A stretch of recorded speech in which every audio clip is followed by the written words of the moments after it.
တင့်ကိုပတ်စံကုန်တတ်တာသွားစီမယ်အတုံးဝင်လုံးနဲ့အိမ်တွင်းသုံးနီးလမ်းများ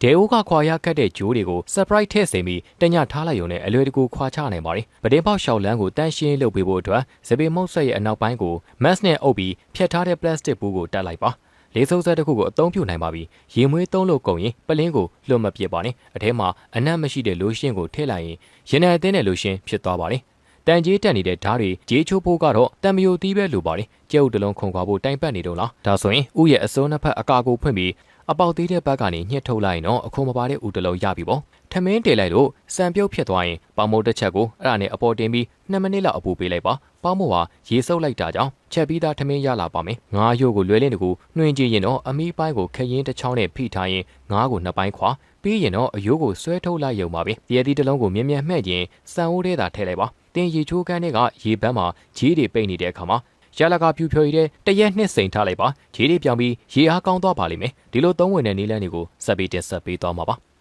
ဒီအိမ်တွင်းသုံးနီးလန်းတွေကတင်းဘဝကိုအရန်လွယ်ကူသွားစေပါလိမ့်မယ်ဘေးရသည့်တလုံးကိုအခုပြထားတဲ့အတိုင်းဗီပုံစံယူပြီးလှီးထုတ်လိုက်မယ်ဆိုရင်တင်ငယ်ချင်းတွေနဲ့တူလွယ်ကူစွာခွဲဝေစားလို့ရပါတယ်စက်ကူစိုးကောက်တဲ့ညှက်တစ်ချောင်းကိုအပေါ်အောက်ပြောင်းမြန်လန်အသုံးပြုပြီးကိတ်မို့တလုံးကိုခွဲစားနိုင်ပါတယ်ဒီနည်းလမ်းဟာရိုးရှင်းပြီးတော့တိကျသက်ရက်ပါတယ်တံမယိုတီတလုံးကိုကျဲအုပ်တွေနဲ့တူရောပြုတ်ခြင်းအပြင်ကျဲအုပ်များကိုလွယ်လင်းတကူအခွန်ခွာရနိုင်စေပါတယ်ဥအနှစ်တည်းတဲ့ဇွန်းကိုနှစ်စီနဲ့ကြော်လိုက်ရင်ထူးထူးဆန်းဆန်းကျဲအုပ်ခွက်ကြော်ရပါပြီအဲ့ဒီကျဲအုပ်နှစ်ကိုပဲဇွန်းပေါ်လောက်ပြီးအပူပေးပြီးရင်တော့အရသာရှိတဲ့အသားတွေတုပ်ပြီးလိမ့်လိုက်တာနဲ့စားလို့ကောင်းတဲ့ဖတ်ထုတ်လေးရလာပါလိမ့်မယ်တလဲသီးတလုံးကိုယူ10မိနစ်ကြာအောင်လှင့်ပြီးတော့ထိတ်တဲ့ကိုဓားနဲ့ထိုးဖောက်လိုက်ရုံနဲ့တည်သီးဖြိုရည်တွေကိုအတင်းတောက်သုံးနိုင်ပါပြီလေမော်တီးရဲ့မျက်နှာပြင်နှစ်ဖက်လုံးကိုဓားနဲ့လီထုတ်အလဲတဲကနေအချင်းတစ်ဝက်စာခွဲပြီးအထဲမှာရှိတဲ့တွင်းသားတွေကိုအလွယ်တကူသုံးဆောင်နိုင်ပါတယ်ဘေးရသည့်အတွင်းသားအကုန်ပြောင်းနှိုက်ထုတ်ပြီးရင်တော့ကြက်ကောင်လုံးကျော်ကိုထည့်ပြီး2နာရီလောက်ပေါင်းထားလိုက်ရုံနဲ့အရသာနဲ့ပြီးပြည့်စုံတဲ့ဟင်းပွဲတစ်ခုရလာပါပြီငါးသားလာပေါ်ကအရေးခွန်ကိုအလွယ်တကူခွာနိုင်ဖို့ရေနွေးပူပူလေးနဲ့လောင်းလိုက်ရုံပါပဲ